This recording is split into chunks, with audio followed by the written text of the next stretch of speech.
22 թվականի սեպտեմբերից հետո իրադարձությունների ասածը համեմատել իրար եւ փորձել ինչ-որ ձևով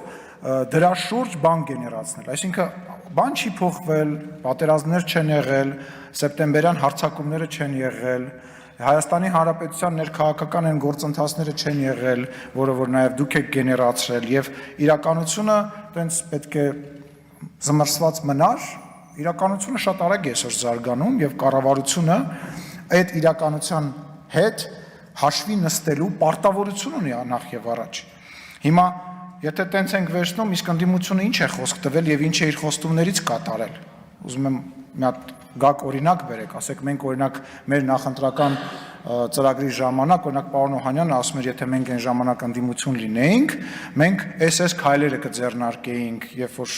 խոսքը գնում էր պատերազմի ժամանակվա ազգային ժողովի մասին։ Օրինակներ եք բերում, կարող եք բացել նայել, բայց որևէ բան դրանից տեղի չի ունենում։ Դուք դուրս եկաք փողոց, ասացիք մենք մեր օրակարգով կվերադառնանք, այնուամենայնիվ մենք այդ օրակարգը չենք տեսնում։ Եկեք ժողովրդական լեզվով ասած, ծուռը նստենք, դուզը խոսենք։ Ո՞րն է ձեր օրակարգը, ինչի եք եկել։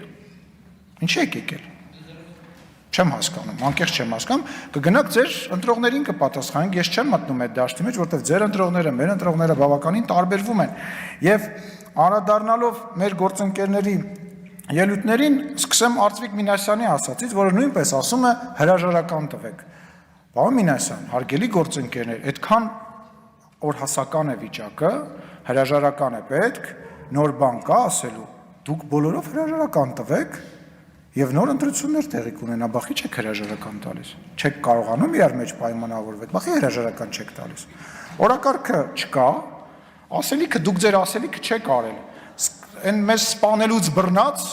ինչ ասես խոսք տվեցիք մարդկանց, դավաճան ասեցիք, ինչ ասես ասեցիք, ինչ արեցիք դուք ձեր ասածից, որպես ընդդիմություն։ Ընդդիմությունը իշխանության մի մասն է, ինչ եք արել, Տիկին Գալստյան, պարոն Նազարյան, պարոն Օհանյան, հա, պարոն Դանիելյան, ինչ եք արել, ձեր խոստվածից, դուք մենք ինչը չենք արել, դուք մեզ մեղադրեցիք, հիմա ես ձեզ եմ այդ հարցը ուղղում, լավ, ինչևից է, Տիկին Կյուրեղանը, ես շատ եմ սիրում, որ Տիկին Կյուրեղանը ելույթ է ունենում, որտեղ իր ելույթները միշտ համեմված են մի անիմաստ բանով։ Հիմնականում ասում է վերջում եւ գնում է, որ հանկարծակի իրեն չպատասխանեն, բայց ես այնուամենայնիվ զարմացած եմ, որ Տիկին Կյուրեղանը հարց է տալիս առողջապահության նախարարին, ասում է, «Բա եթե բժիշկը պրինտեր չունի կամ համակարգչով չի կարող օգտվել, ուրեմն այդ բժիշկը պետք է բժշկությամբ չզբաղվի, եթե 2024 թվականին ինքը չի կարողանում համակարգչից օգտվել»։ Դա լուրջ պրոբլեմ է, ուրեմն ինքը բժիշկ չի, եթե 2024 թվականին տենց բան կա։ Կամ ասում է, մեր Բաքում ինչ էին անում այդ ասածներին, պարոն Միրզոյանին արձագանքելով, կարամ հիշացնեմ ինչ էին անում, գլուխը խփում էին զուգահեռնակոնքին, որ մեռնի։ Հիմնականում դաշնակցականի հետ է տենց դեպքերը։ Բա դրա մասին։ Գեղամ Մանուկյանը ասում է, զինվորականները տարբեր շորերով են, դրանից մի քանի նախադասություն առաջ ասում է 5000 հոգուց 2000 քանիսն են հանձնել եւ այլն։ Բա դրա համար չեն կարողանում հանձնել։ Բայց այդ բարեփոխումները հենց դրա մասին է։ Բայց ով ասեց, որ այդ բարեփոխումները, այդ քննությունը նրա համար է, որ 5000-ից 5000-ը հանձնեն։ Այդ դրա դենց հլեր չեն կանի այդ ամեն ինչը։ Աննա Գրիգորյանը ասում է հապկին է պաշտպանում, բայց այդ հապկի այդ պաշտպանելու ժամանակ, բայց այդ որ մեղադրում եք, ասում եք մտել է այսինչ տեղը, մտել է այսինչ տեղը, բա հապկին խի չեք ասում, որ դա հապկի տարածքն է։ Ասում եք, դուք պրոռուսական ընդդիմություն եք,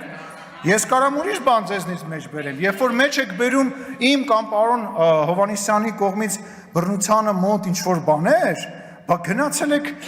10 հոգի Երևանի կենտրոնում գնդակահարած մարդու ցուցակով եկել եք ստեղ, դաշնակցականին ծեծով սպանած մարդու ցուցակով եկել եք ստեղ,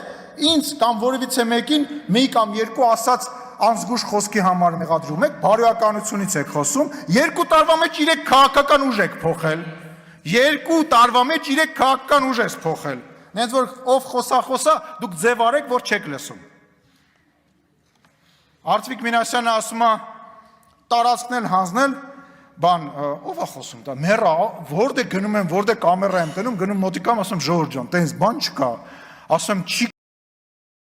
կարելի, օրենքը արգելում է, բացատրում եմ, ասում եմ, էլի գալիս են իրանց նարատիվը, փորձում են տարածքներ հանձնելու։ Ոչ մեկ չի կարող Հայաստանի Հանրապետության 29743 քառակուսի կիլոմետրից տարածք հանձնի, ոչ մեկ դա չի քննարկում, չի քննարկվում։ Այդ հապկին, որ պաշտպանում եք կամ Ռուսաստանի հետ հարաբերություններից եք խոսում, տեսել եք ինչ է ասում, մեկդ վեր կացեք, խնդրում եմ հայ եք, վեր կացեք, ասեք, ասում է Ռուսաստանի ներկայացուցիչը ասում է կոչ ենք անում Բաքվին եւ Երևանին այդ ագրեսիվ ռետորաբանությունը նվազեցնել։ Դուք սաղորը մեզ մեղադրում եք հակառակի մեջ, վերակենում մեր ու Բաքվի միջև հավասարության նշան է դնում։ Բա վեր կացեք, դա իշխանության հարց չի։ Վեր կացեք, ասեք, «Էս ինչ ես ասում»։ Վեր կացեք, ասեք, ինչ եք ասում։ Տենց բան կա։ Մենք խաղաղության խաչմերուկ, էլ անդադ խաղաղություն, ասում է մեկն ու մեկը ռիսկ չի անում բանացի։ Հիմա մի հատ ուրիշ հարց ունեմ, կամ են այդ ՀԿ-ի 4.5 մարդը, որ չի գալիս այս 54% հավաքացման խմբակը ու ստից է խոսում, ով ստից խոսա,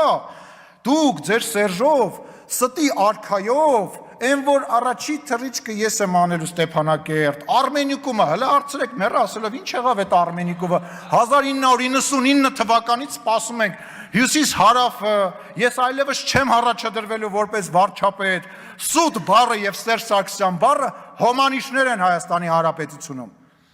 Սուտ բառը եւ Սերժ Սարգսյանը հոմանիշներ են։ Դրա պատճառով էլ իշխանությունը կորցրեց նաեւ։ Կամ որ Աննա Մկրտչյանը, այս կոռուպցիայից է խոսում։ 14 գույք հայտարարագրել է հայրը։ 11 գույք, որից 6-ը անշարժ, 4-ը 28 տարեկան է, մի անգամ ավականի է եղել։ 6 անշարժ գույք, 4 հողամաս, մի շինություն ինքն է հայտարարագրել, 14 գույք հայրը, որեն 4 հատ է քրեական գործ կոռուպցիայով։ Եկել այստեղ կոռուպցիայից է խոսում։ Ասենք կամ այդ ստոր բանը, որ գայսում է հարյուրավոր գերիներ ունենք։ Չէ, ասեց հարյուրավոր, գրել եմ մոտս, հարյուրավոր, այսինքն 100-ից ավել։ Հիմա այդ խեղճ մարդկանց էմոցիաների վրա, ասենք հիմա որ այդ մարդիկ վեր կենան գան, իրա մոտ, իրա գրասենյակ, եթե գործի լինում, ասեն, անեմ հատ ասա, ինչ ինֆորմացիա ունես, կարող է մեր երեխան սաղա, կարող է ինչ-որ բան է պետք անել, ինչ ես դες բան ասում։ Ինչևից է, չեմ ուզում շարունակեմ, ամեն ինչ է պարզա երեսպաշտությունը ու իրանց ինչ մեղա, կամ այդ բանը, Տիգրան Աբրահամյանին շատ դրական են վերաբերում, ինքը պարկեշտ տղա է, բայց գալիս ասում է տապալվել եք, ոտից գլուխ տապալված հազիվ են, որ բանով եկել 4.5 հոգով նստել եք, սկի իրար հետ նորմալ չեք խոսում, ձև եք անում, որ իրար չեք ճանաչում, հիմա բերանց չբացեմ, ամեն ինչ չպատմեմ։ Վերջում ուզում եմ վարչապետի ելույթի հետ կապված մի փոքր անդրադարձ անել, այստեղ բաներ ասվեցին, որոնք շրջադարձային են, ելույթը մեծ էր, բովանդակալից էր և վստահ եմ, որ քաղաքականությունը և մեր հասարակությունը այն կուսումնասիրի շատ ավելի խորը ձևով և ակնհայտ է, որ դժվար է, ակնհայտ է, որ շրջադարձային ելույթ էր և